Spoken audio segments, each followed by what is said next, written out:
Bueno, gaur Audacity ahotsa esteroan grabatuko dugu. Lehenengo gaia gure ahotsa Audacityrekin grabatzea izango da.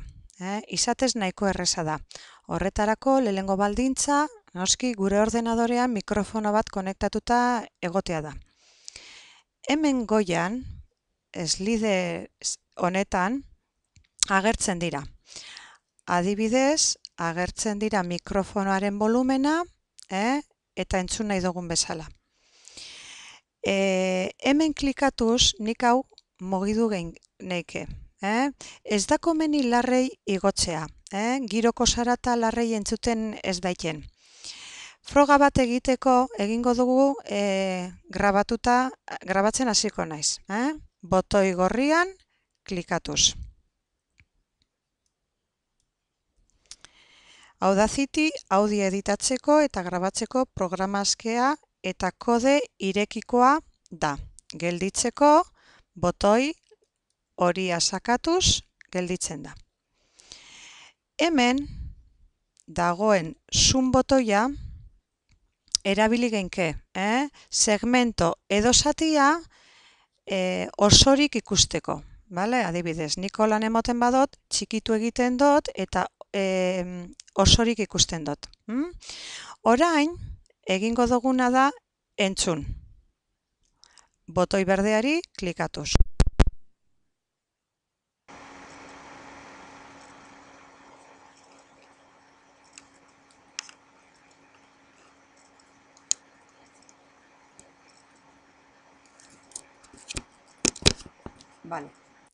Entzun dugu grabaketa, baina grabaketa hor dago. Baina kalitate handiagoko emaitzarekin bila bagabiz, gure pista mono bat da. Bez? Hemen ikusten duzu, mono da. Estereoan bihurtuko dugu. Horretarako, joango gara proiektora, eta hor dago nueva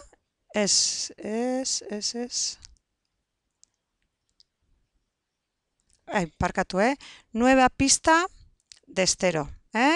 Klikatzen dugu, eta orain, Audacityk bi kanaletako beste pista bat gehitzen edo sortzen dau. Guk nahi ditugun emaitzak lortzeko, klikatuz, grabatutako segmentoa, hau da, hau, klikatuz, bai, zati guztia aukeratzen dugu, arrastratuz. Kopiatu, edizion, kopiar, eta itsatsi egingo dugu hemen. Eta edizion, pegar. Ikusten duzue, hemen dago. Orain, hemen, hiruki honetan, gure esteropista zatitu egingo dugu berriro ere. Dividir pista de estero. Eta berriro segmento edo zati hori aukeratuko dugu. Aukeratuta dago kasu honetan, eta hemen ere edizion pegar egingo dugu. Bai? Oso ondo.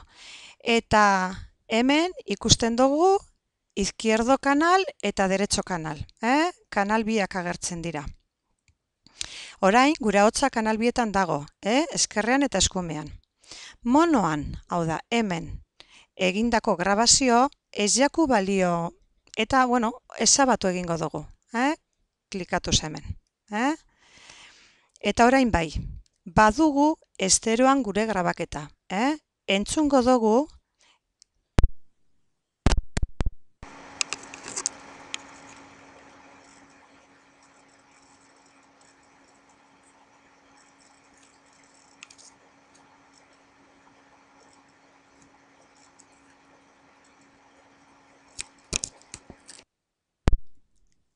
kaskoen edo audiofonoekin hobeto nabarituko da grabaketaren kalitatea.